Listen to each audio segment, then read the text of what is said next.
Welcome to the Rugby Bits. I don't know what to call this, like pieces. We're just going to do little bits of little chats, and this is the first of many. But I'm joined by Kooks and Thala. Gents, how are you doing? Yeah, very good, thanks. Nice to join the Rugby Bits and Pieces or Bits. Bits and pieces. I like that. Thala, you've nailed Yeah. it. How are you, mate? Let's go for Rugby Bits and Pieces. I think it's a nice little catchy name for this. Yes, it's brilliant. Okay, we're gonna jump straight in. My topic and something that I want to talk about is about where South African rugby is, and more specifically around since the turnaround that Rassie's brought. So it's more about Springbok coaches, what SA Rugby has done better, where they really screwed the pooch and all that sort of jazz. So we'll go back to Jake White. So Jake White, 54 test matches, he won 66%, but obviously he won the 2007 World Cup, won a couple of other goodies along the way. After that, Peter de Villiers, 48 test matches, 62% win, Lion Series. He won the Lion Series, right? It was him, yes.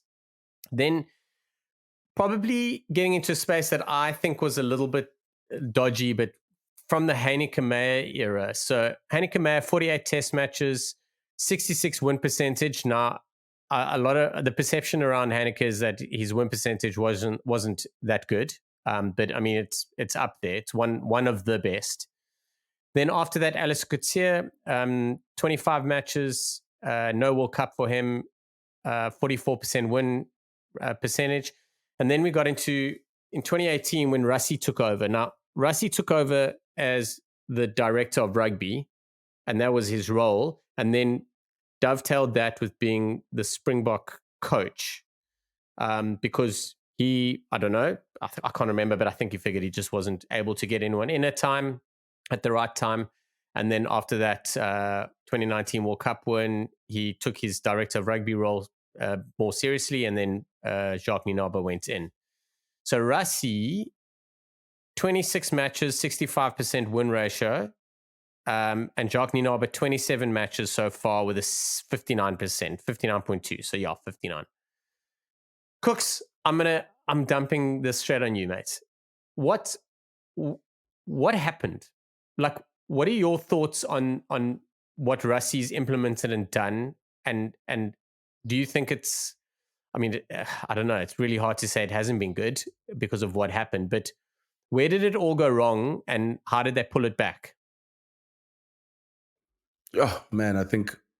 Well, I mean, I must say, Rassie is the head coach. Went off to probably the best 2-year start ever. I mean, you go winning Wellington. You beat a very good English side. I mean, I know the sort of dipping after the great run in 16-17, but you beat the English side here at home, which I think a lot of people at that time probably would have felt that England were probably one of the few times were actually favourites coming to South Africa for a series, and then go and win the Rugby World Cup.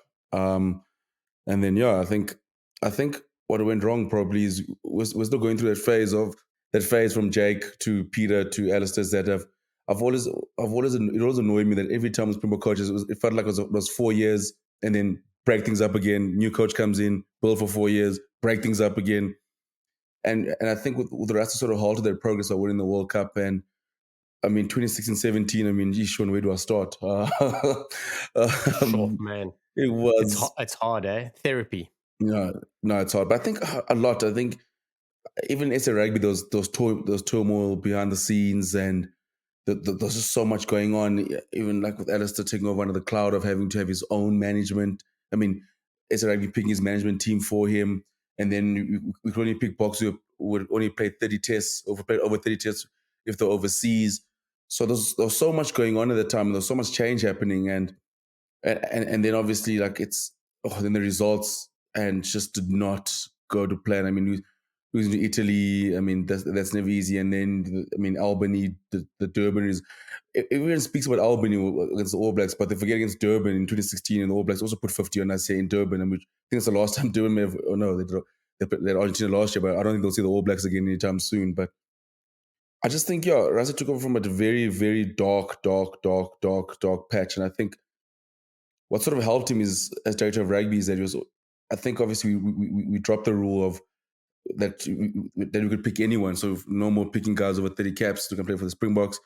That definitely helped in Rassie's favour. And then I think it was obviously able to maintain, to build and sort of set up SA Rugby for the next, to what it is now. I think a lot has changed since then. I think now we are still one of the best sides in the world.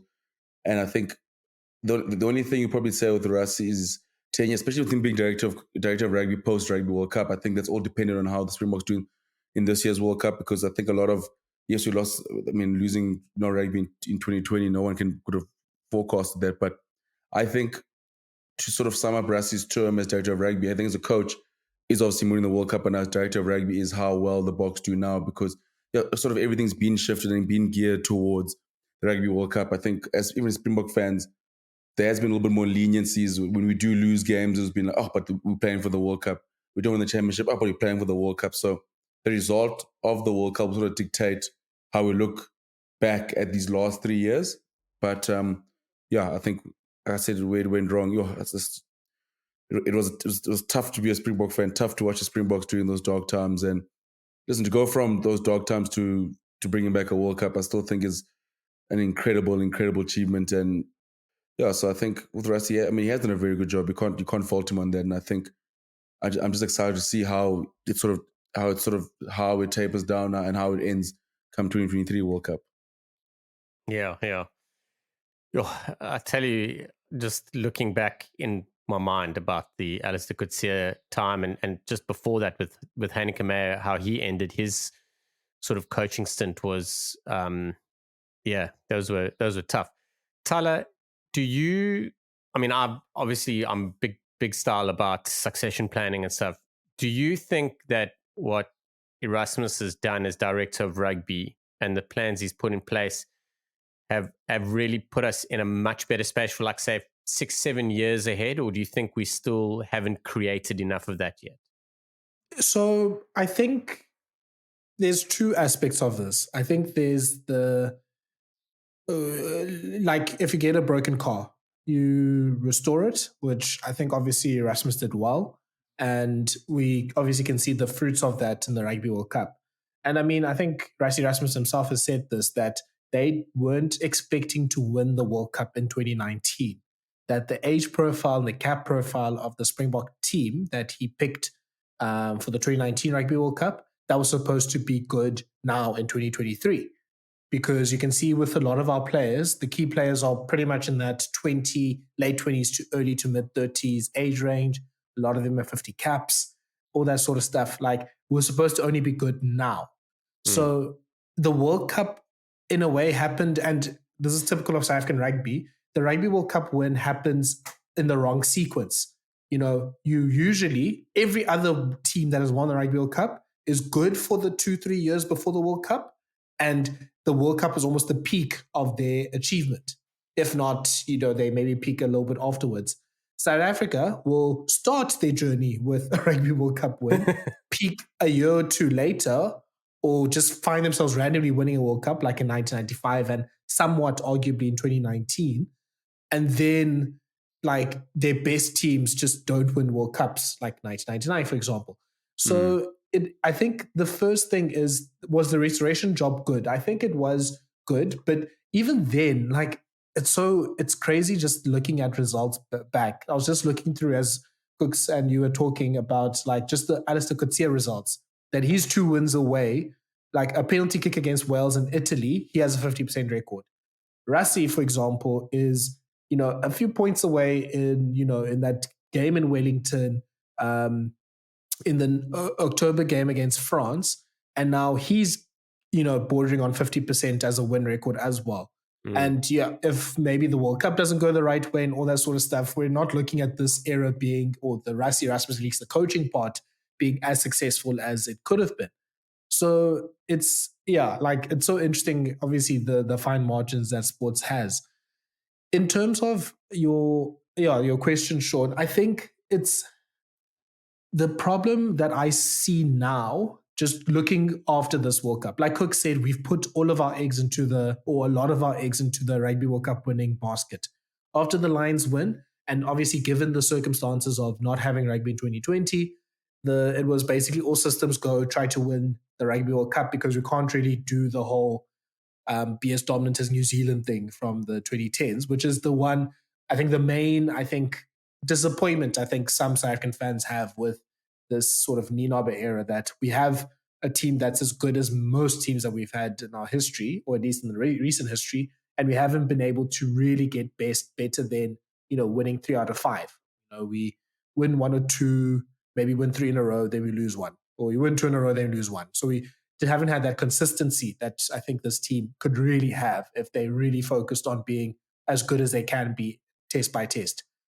So I think we have a playing group that, we have a lot of success in our playing group. I think will be in good stead for, the next draft of retirements and people leaving the setup, because I think in most positions we have someone that is either in their early to mid-20s, they've been introduced to test rugby, they can step in when Dwayne leaves, when Kolisi leaves, when Etzebeth leaves, when et cetera, when all those players leave. In terms of the coaching, it's going to be very interesting. I mean, we expect that someone like Mzwandile Stick or Dion Davis will take over from Jacques Nienaber if Rassie stays as Director of Rugby, which he looks like to be staying until 2025. Now, obviously, the questions are, is that the right thing for South African rugby? Are we staying maybe with a model that we need to change up? I mean, we see the example with New Zealand. They stayed with basically the same coaching group from 2003 up until now. And there's definitely a bit of a downwards turn from 2017 onwards when, things get a bit stale somewhat. And New Zealand's now only sort of picking up again, at least recently. Why? Because they brought in new outside people. So that's going to be the key. Whoever's picked as the new head coach, the key would be hopefully bringing in 1 or 2 great outside voices that can really just, revitalize and give some new ideas to how we do things.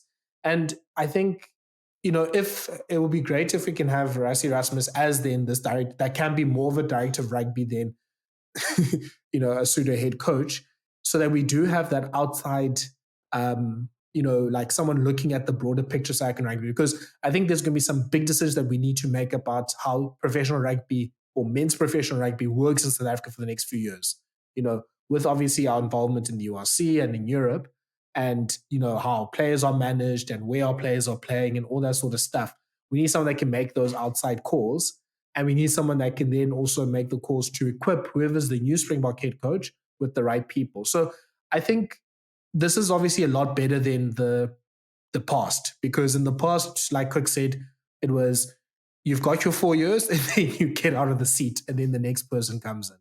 This actually was a form of succession, and not, okay, we're going from, because, in the NFL, they talk about coaching trees. Like this one comes with the Belichick coaching tree and all that sort of stuff. Like we had like the Jake White person. Then we had Peter de Villiers who came in randomly. Then we went to Heineke Meyer, who's a different coach from Jake White. Then we went back to the Jake White coaching tree with Kooks.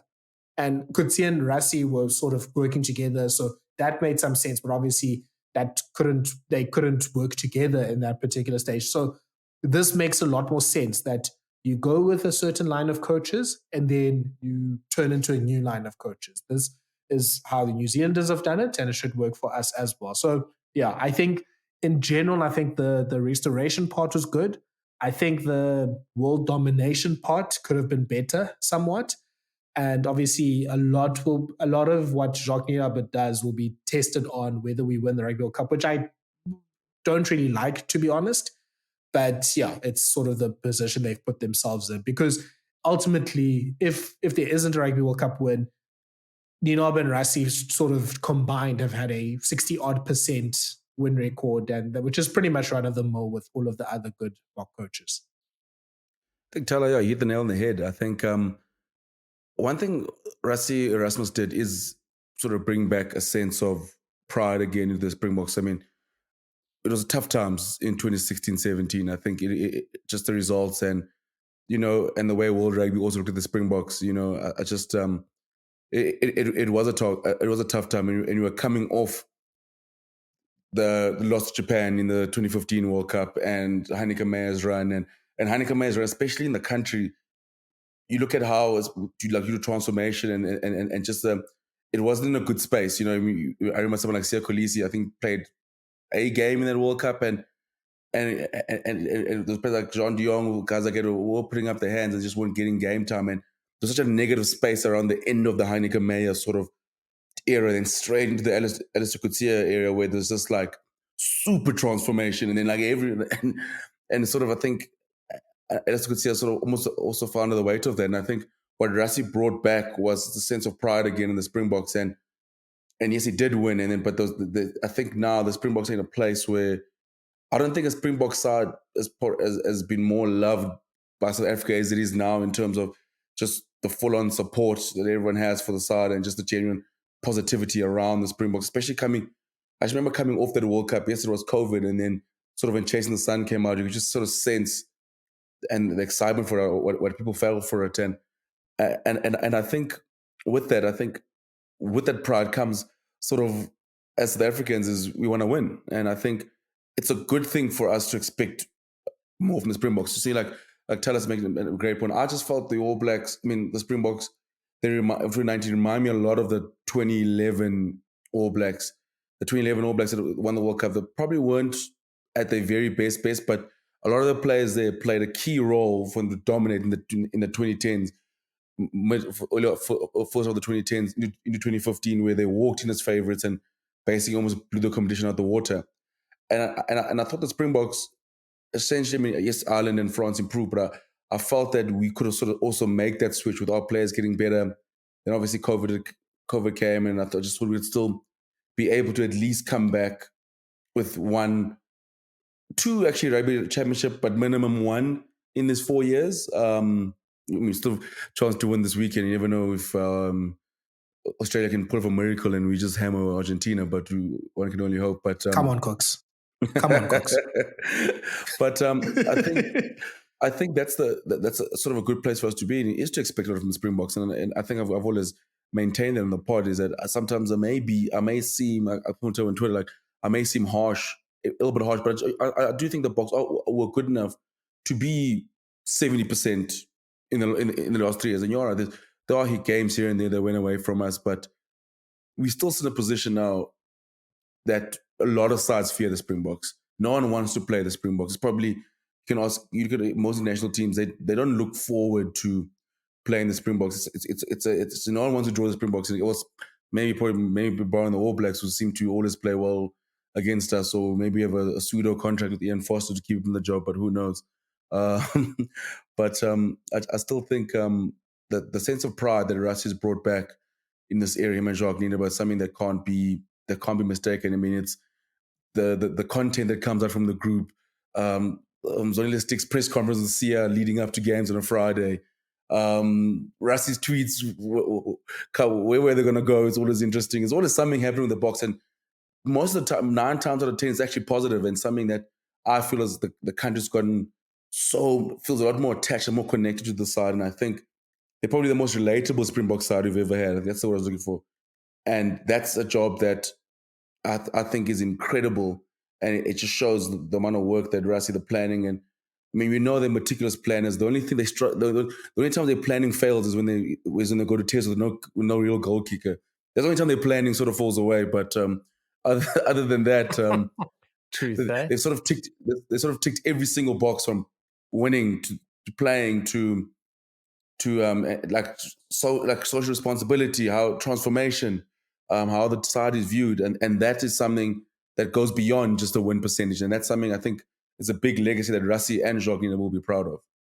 Yeah, I just want to emphasize that point, Kooks, and I think it's an important point to make, that it just took the sort of the Rassie Erasmus era to get the whole transformation equation in South African rugby, and they've done it really well. And I think I think in your KPIs, when the coaches sit in front of South African rugby, obviously the wins, the development of players, and all that sort of stuff, but transformation is probably the third, maybe fourth most important thing, and they've nailed that. I think obviously, I think from like you said, like the vibes and the good feeling and the feeling, the social cohesion that it's brought, that's been great. I mean, every advert on TV makes you want to cry for the Springboks. number one, and you've talked about all of the other opportunities as well. But I think just in terms of the upfrontness they've been about, this being an objective of theirs and something that they own and something that they take responsibility for, and just the willingness to give, players of color chances that at least the perception wasn't really the case in most other Springbok eras or coach eras, was a big difference between this era and previous eras. And this made a big difference, I think, in getting the buy-in of the whole country in terms of understanding it. And I mean, for people that are listening that are not South African, if you know your rugby, you know how you know that it's associated with the history of the country, and that this is something that's quite big, is to nail the whole sort of almost divide in our society as well. And it wasn't something that Rassie didn't do something too revolutionary. It wasn't like a Nelson Mandela or whatever. All he did was just be upfront about it, made it a priority, and was he acted according to his words as well, and he gave players opportunities, black and white as well, and he was able to support players, and even almost to a fault. Obviously every few weeks we have certain usual suspects like JC Kriel or Alton Yankees or whatever always being complained about them being given chances, but that's the good thing. It wasn't a one test wonder for someone and then they're thrown out, which was the perception for many coaches before, that certain player, black or white, gets a chance or gets one test and then they're gone. And another player gets 20 tests and then they are staying. But in this case, most players have gotten multiple chances and, they've almost lived and died by their own sword, which is a lot better. I mean, even beyond transformation, that's just a better way to run a team as well. So that, I think, is an important point, I think, to emphasize that was a big success here and hopefully something that we can build upon, because, obviously the challenges of transforming our society and transforming rugby aren't obviously all solved in the last 6 years. So there'll still be work that needs to be done at all levels. But if the head coach is taking it from the front, or the director of rugby is taking it from the front, it makes the job a lot easier. Amazing finish there, Thala. That was awesome, and I agree wholeheartedly. It's been an amazing experience, and I think the big things specifically from a rugby point of view is, and stuff that we highlighted, that you guys have highlighted, that has been such a major issue, is this 4 year to 4 year issue. Like a new broom sweeps clean every 4 years. Like knew this, knew that. It was killing us. And the other thing was is that you touched on, Thala, was like the age group and the age factor. We've got guys that if we lose a core of our team that retire due to retirements or whatever reasons, we've got a bulk of guys that are able to take it up and are basically knocking on the door. So we're in a good space. But yeah, gentlemen, thank you very much. And to all of you guys and girls for listening to the Rugby Bits Pieces episode 1. It was amazing. We'll be bringing you a lot more. Please don't forget to like, share, and spread the word. And we'll be back on your favorite podcast space soon. And pieces.